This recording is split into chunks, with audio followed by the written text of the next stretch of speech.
Before I begin, let me tell you, this is a story my dad told me about 2 months ago. It's something that has stuck with me ever since. When my dad was a kid, his family wasn't wealthy. They couldn't afford vacations or luxuries, so their outings were often visits to family. One of those visits was to his uncle's place, way out in the middle of nowhere, surrounded by an endless sea of corn. His uncle had one simple rule: don't go into the corn. Dad called this rule a line not to cross. At the time, he didn't question it much, but the events that followed burned the reason into his memory forever. He was just 8 years old, hanging out with his cousin, let's call him Jay. They were outside cracking walnuts, a simple activity to pass the time, but boredom has a way of pushing kids into mischief. "Hey," Jay said suddenly, "I want to show you something." Without waiting for a response, Jay stood up and headed straight into the corn. "But your dad told us not to go in there," my dad said nervously. Jay just laughed. "Oh, don't worry. He just doesn't want us running into snakes. I'll show you how to handle one with a stick."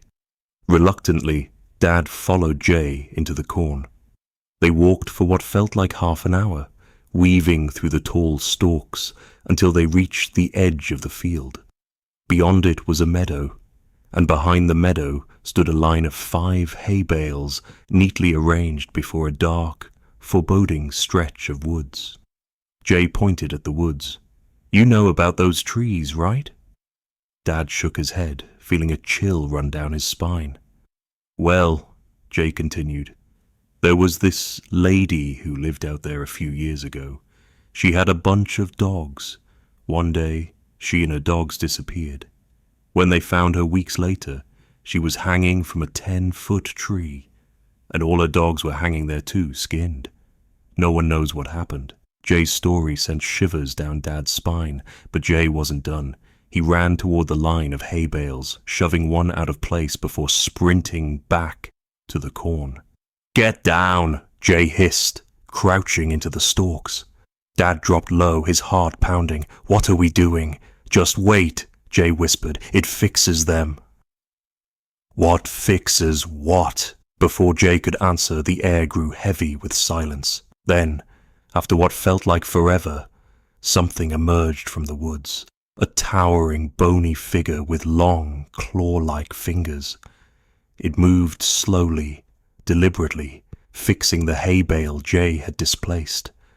The creature straightened up, scanning its surroundings before disappearing back into the shadows of the forest.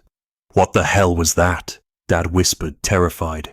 "We call it a walker," Jay said, his tone eerily calm. Despite the encounter, they couldn't leave well enough alone. The next time Dad visited, Jay had another brilliant idea. "Let's push all the hay bales into the woods." Dad hesitated, but peer pressure won out.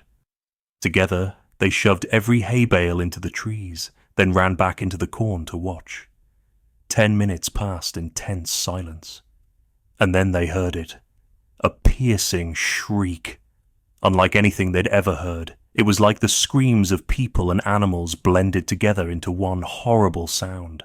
Suddenly, one of the massive hay bales came flying out of the woods, hurtling across the meadow and crashing into the cornfield like a tennis ball.